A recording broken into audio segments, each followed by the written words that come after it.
At the start of the movie, we are introduced to a young man named Bong. Bong is extremely talented at cooking and is the youngest chef in Blue House, which is the official residence of the South Korean Prime Minister. That evening, Bong learns that the house is throwing a dinner party for a Chinese ambassador. The ambassador is extremely sensitive to fish bone, so Bong is instructed to prepare a delicious fish dish with no bones. Bong heeds their instruction and immediately starts preparing the dish. At nightfall, the dinner is ready and served to the ambassador. Sadly, as soon as the envoy bites the fish, he finds a hook in it. This puts Bong in a serious dilemma, as several guards search the mansion to find him. In the following scene, a pair of police officers investigating the incident arrives at Bong's apartment and knocks on his door. Bong knows that he's in trouble, so he tries to escape through the balcony, while the officers try their best to catch him. In the process, Bong unfortunately plunges into a pool below, smacking his head on the bottom of the pool. For some reason, he keeps falling, as a woman swims towards him and plants a kiss on his lips. When Bong wakes up, he finds himself on a strange bed in an even stranger room. Bong feels something is wrong and immediately rushes to a nearby mirror. His reflection surprises him as Bong discovers that he has become a woman. He contemplates for a second, but finalizes that he must be dreaming due to the fall. Bong creeps out of the room to figure out what's going on, but finds dozens of women outside who bow and refer to her as Your Highness. Surprised by this, Bong runs outside the building, but suddenly feels cold in her crotch. This is when Bong realizes that she has lost her banana.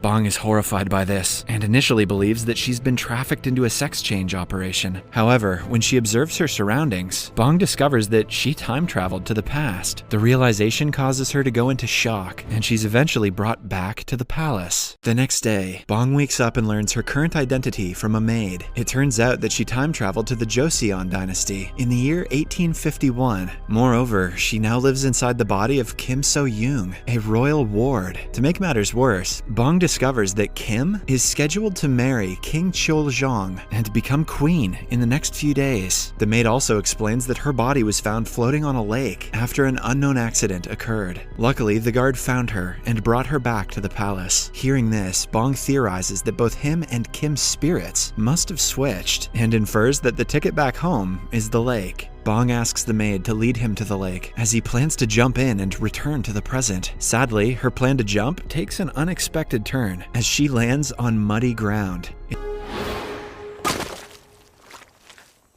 It turns out that the Grand Queen ordered the palace servants to drain the lake overnight to prevent anyone from falling into the water again. Bong is disheartened by the news, but still reckons that water is the answer, so she desperately tries to submerge herself in any water source she can find. She even goes as far as inserting her head in a pail of water that is used to clean the floors. However, all her efforts prove in vain.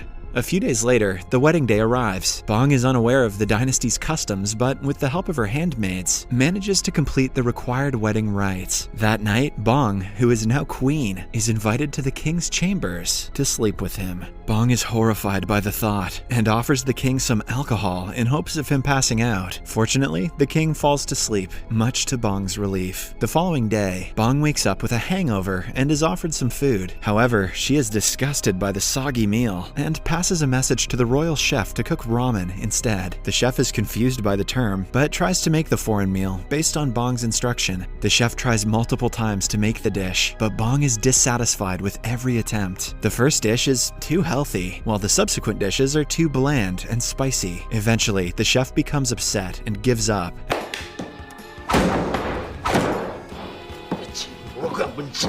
Asking Bong to cook it herself. Bong, who still remembers her culinary techniques, decides to prepare the dish herself, which is pretty sweet because she could have had that cook killed for that lip. Bong enters the royal kitchen and immediately picks up a knife. Her maid is worried because the queen has never attempted to cook since her childhood. Hence, the maid, alongside the other servants, expect her to make a mess of the kitchen. However, Bong starts cutting the vegetables with great speed and precision, much to the servants' surprise. She cuts everything perfectly and at the right size, ultimately cooking a perfect dish. Bong takes the ramen back to her chambers and enjoys the meal with her right-hand maid. Back at the kitchen, the chef is envious of Bong's cooking ability qualities and proposes that the food simply looks good but doesn't taste nice. To test his theory, the royal chef tries the leftovers remaining in the pot. However, as soon as he has a bite, he is amazed with how good it is, so much so that he even drops his damn spoon.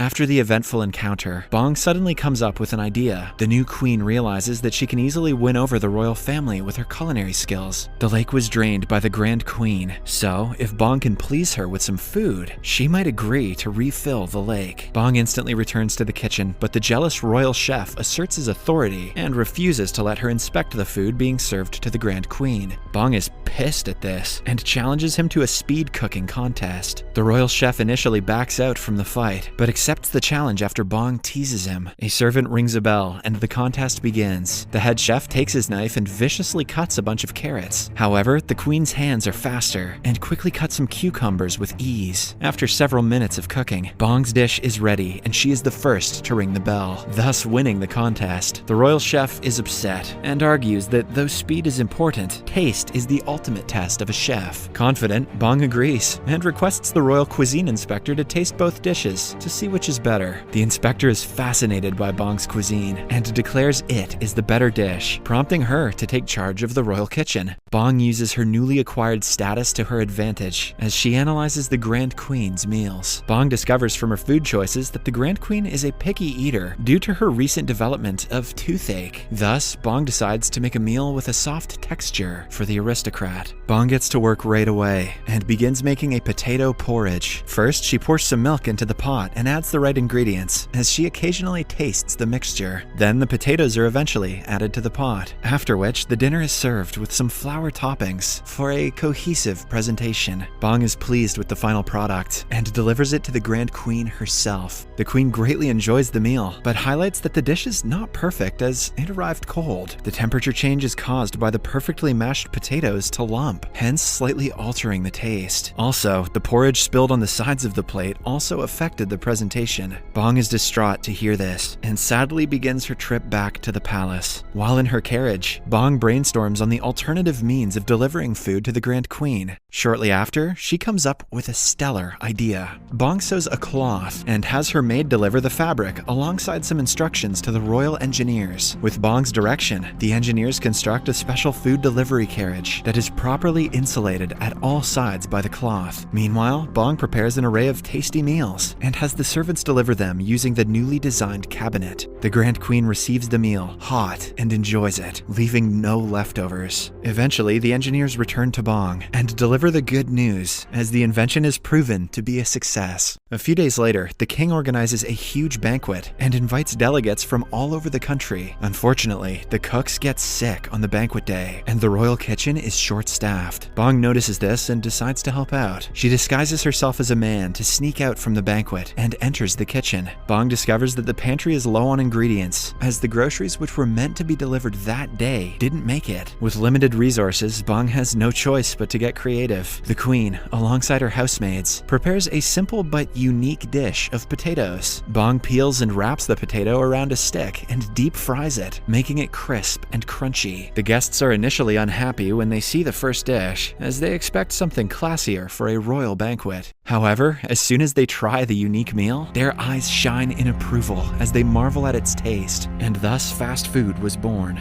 Bong's second dish is a bit more tasking, as there's no meat in the kitchen. She creatively decides to use beans to make a veggie burger with a tomato relish at the sides. Bong is pleased with her invention and names it McDonald's. Inspired by the modern McDonald's itself, the dish, just like the potato serving, is a smash hit as the guests savor the mouth-watering cuisine. For the final meal, Bong creates a classic jelly dessert, but with a twist. She writes special messages on the jelly sticks and calls them fortune jelly, as you get to read your fortune after you're done with the dessert. The guests enjoy the classic jelly and have fun reading their respective fortunes. Despite the initial hiccups, the banquet turns out to be a smash hit, thanks to Bong's cooking.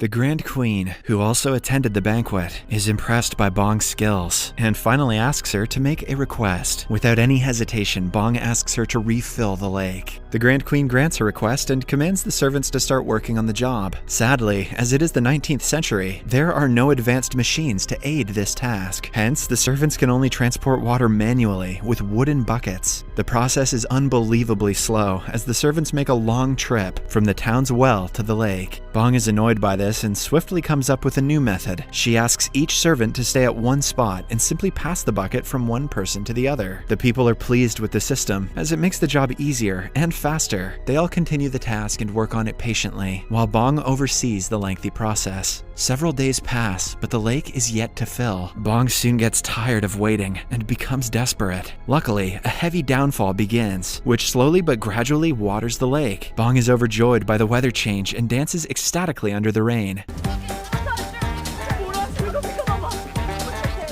A few hours later, the lake is filled, and Bong heads to the shores and signs her name on a cornerstone, after which she jumps into the lake and sinks underwater, just like she did at the start of the movie. When Bong wakes up, he is astonished to find himself in a hospital and sees an officer sleeping a few meters away from his bed. He quietly tries to slip out, but the officer wakes up and a swift chase ensues. Bong manages to get away from him, but two more officers show up and corner him. Desperate, Bong jumps down from a high platform, escaping the men as he races down the street. He immediately heads to a public library and searches for a history book. There, he finds a publication about the Joseon dynasty and smiles, knowing that he has now become a part of history. However, his nostalgic trip down memory lane is swiftly interrupted when the chasing officers arrive at the library. Bong tries to escape once again, but the officers explain that they aren't there to arrest him. It turns out that the present has been changed due to his time travel to the Joseon era. Now, he is not being chased by the police. Instead, they are there to protect him, as Bong is now a whistleblower and exposed a high-ranking official for corruption.